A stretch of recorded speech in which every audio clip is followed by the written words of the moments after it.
Hi everyone, this is Mahashivratri Sadhana day 12, I believe. I'm sitting in my mum's car, and I've driven all the way to Marlborough through some beautiful scenery. In fact, past loads of places that I used to kind of live and hang out, so it took me back a bit to about 10 years ago. But yeah, the hazy sun has decided to come out and was silhouetting some beautiful big trees. But I thought I would just mention a few things about the Mahashivratri Sadhana. One of them is that today I've been raw now, 3 days fully, 100%. And I'm really noticing now that when I eat my 10 whole peppercorns with the lemon and honey, like right now I can still feel it, and I had it an hour ago, going all the way down to my belly button almost. You can kind of really feel your insides. It kind of feels really kind of alive, kind of sensitive in a really nice, energetic way. Yeah, it's very positive pranic food. And talking about that, part of my raw eating, I don't eat any negative pranic food or neutral pranic food. So I don't eat any potatoes, which I can't anyway, because you have to cook potatoes. But tomatoes, they're the neutral pranic food. And then the negative pranic food, things like chili, garlic, onions, coffee, alcohol, which I know is not food, it's drink, but it's still negative. And I put a lot of pepper, because that is very positive pranic, on my food, and yeah, feeling great on it. So another thing was how I've kept track of timings. So for example, if I've got 3 or 12 things to kind of count, then I've got different ways of going about that. But when I started the sadhana process, for example, when I was doing my 12 chants at the beginning, I'd kind of press one finger against the other, like 1, 2, 3, or like against each other like this, to kind of really get into my head physically which round I'm on. And now that's changed, so now I won't really move my fingers. I would just maybe very quietly and quickly give myself a number that I'm on in my head, and then move on. It doesn't really disrupt my chanting or what I'm doing, just to kind of keep track. So yeah, I started off with a kind of quite a big physical movement, and now I don't need that.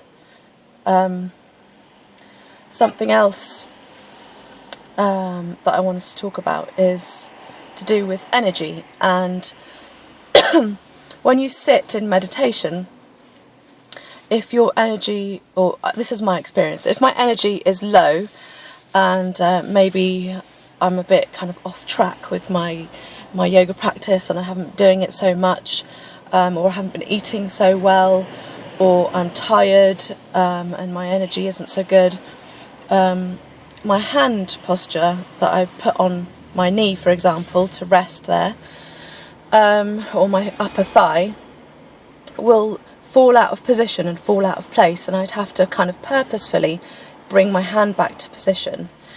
Saying that, just swapping hands.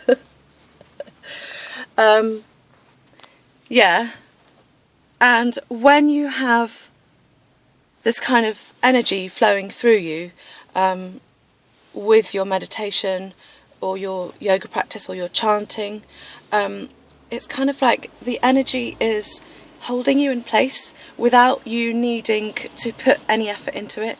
It just happens naturally. It's like it's just holding you there, and that's it's really nice, because you don't have to think about your posture at all. It doesn't have to be part of what you're doing.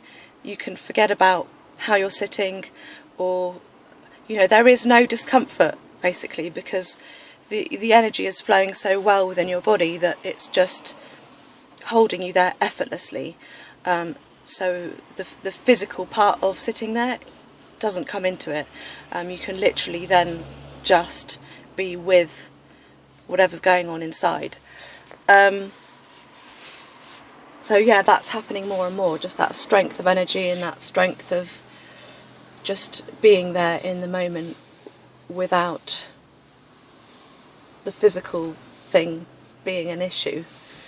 And when I first started sitting and meditating properly, or doing these practices, kriyas and things, that my physical posture and sitting was an issue, and I'd be like wriggling and moving and changing a little bit because my back might get not sore but kind of uncomfortable, or just kind of open up my chest if I'd kind of scrunch down my shoulders, just kind of opening up again.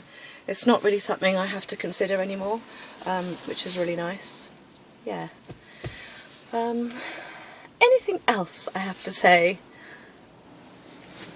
I'd say that something that can be a bit challenging sometimes is if you have to do your yoga practice in a rush. It doesn't really work so well. It was a bit like that this morning. I set my alarm and I had exactly an hour to do everything that I wanted to do, and just before I'd finished, my alarm went off, and I turned it off and I was like, yep, I'll have another 5 minutes, and so I carried on to the end.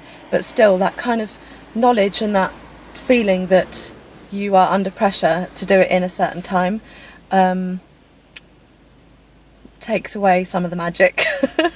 And I really think that just organising yourself so that maybe I could have got up an extra half an hour early. It's tricky when you're in someone else's house, because half an hour earlier for me would have been 6:30 and the house is just dead quiet, everyone is still asleep, and I know that the shower makes a noise right next to basically someone's head, someone's sleeping the other side of the bathroom, and you know, it's just, I don't want to disrupt people's normal pattern of living. But yeah, I was still able to do what I wanted to do. It's just sometimes I like to linger somewhere. You know, if it feels good, I want to stop for longer, and I want to linger in that place, and I want to just enjoy those sensations and feelings that I'm having within my body. And I felt like I couldn't do that, and I had to just kind of get on to the next stage and to the next stage and do the next part of the process, which is a shame, but it probably won't be like that tomorrow. So yeah, Mahashivratri Sadhana day 11 might be a little bit different. Every day is different and you don't know what it's going to bring for you, and that's so great because there's just always change, always progression, and that's another great thing about yoga, is it just reminds you that change is always happening. Sometimes if you don't do yoga, you feel like your life can be quite stationary or sedentary or stuck or not moving anywhere. And just, how can I put it? It's just that feeling that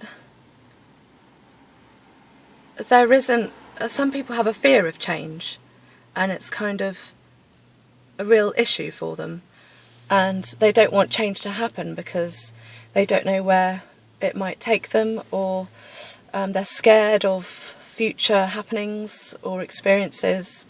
But when you feel that change is every second and change is every moment that you're living, really, and your next, you know, minute or future, you know, you don't know where it's going to take you, you don't know where it's going to lead, but you feel intensely part of it, and you are kind of in charge of what's going on.